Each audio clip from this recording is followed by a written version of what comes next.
Uygur ve ABD'li aktivistler ABD Temsilciler Meclisi'nde faaliyetlerine devam etti. Uygur İnsan Hakları Konseyi ve ABD Uygur Birleşmesi olarak bir araya gelen aktivistler, ABD Temsilciler Meclisi'ne sunulan 2 Uygur tasarısı için çalışmalar yürüttü. Faaliyette açıklama yapan ABD'li aktivist, Uygurları desteklemek için geldiğini, birçok Uygur dostunun hala hapishanelerde haksız yere tutulduğunu aktardı. Uygur dostlarım, kerendaşlarım, özümün, ailemden, ballarımdan, komumuzdan yerim bolan. Nimişka değilseniz çünkü köp dostlarımız turmada, concentration camps içinde. Bu bulmaydı.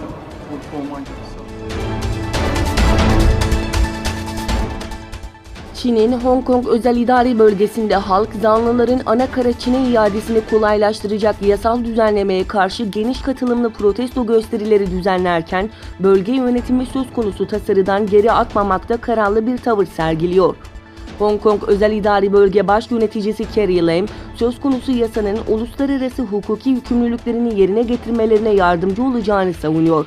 Ancak tasarıya karşı olan on binlerce kişi hükümet binalarının önünde toplanarak tepkilerini dile getiriyor. Bölgede bu tasarıya karşı duran güçlü halk muhalefetinin arkasında bu adımın siyasi muhalifler ve aktivistleri de kapsayarak Çin Komünist Partisi yönetiminin Hong Kong üzerinde özgürlükleri kısıtlayan bir zemin hazırlayacağı endişesi yatıyor. Doğu Türkistan'da 9.000 Çinli öğretmen okullarda işe başlayacak. Türkistan Press'in haberine göre Çin Eğitim Bakanlığı'nca Doğu Türkistan'ın çeşitli şehirlerinde bulunan ilk ve ortaokullara 9.000 Çinli öğretmenin alınacağı bildirildi. Uygur Türkçesinin eğitim sisteminden çıkarılmasından sonra Doğu Türkistan'daki Uygur öğretmenlerden birçoğunu 200'lü memur bahanesiyle toplama kamplarına gönderen Çin yönetimi, 2019 yılı başından itibaren bölgedeki Uygur çocukların asimile edilmesi açısından Çin'in iç bölgelerinden 9.000 Çinli öğretmenin işe alınacağını duyurdu. İşe alınacak Çinlilerin yarısından çoğunun Doğu Türkistan'da merkezi şehirlerden sayılan ve milli kimliğin kısmen korunduğu Kaşgar, Hoten, Artuş bölgesindeki okullara atınacağı bildirilirken, Çin'in Şincan gazetesi 7 Haziran sayısında ise işe alınacak Çinli öğretmenlerden 1842 Çinlinin anaokul, 4058 Çinlinin ilkokul, geri kalanların ise liselere atınacağını aktardı.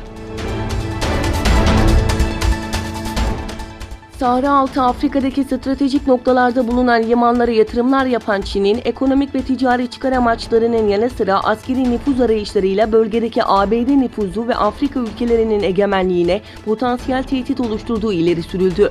Washington merkezli Stratejik ve Uluslararası Çalışmalar Merkezi'nin yayımladığı Sahra Altı Afrika limanlarındaki Çin yatırımlarının risk değerlendirmesi başlıklı rapora göre, Pekin yönetiminin kritik noktalardaki limanlara yaptığı yatırımlar, bölgenin kalkınması ve karşılıklı ticari çıkar amaçlarının yanı sıra politik ve askeri boyutlarıyla da öne çıkıyor.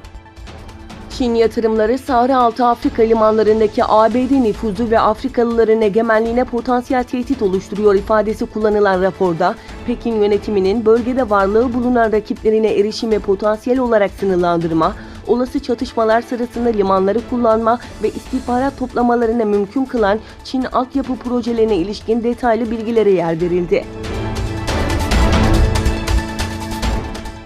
İran'da resmi temaslarda bulunan Japonya Başbakanı Shinzo Abe, İran Cumhurbaşkanı Hasan Ruhani ile gerçekleştirilen görüşmenin ardından Sadabat Sarayı'nda düzenlenen ortak basın toplantısında açıklamalarda bulundu.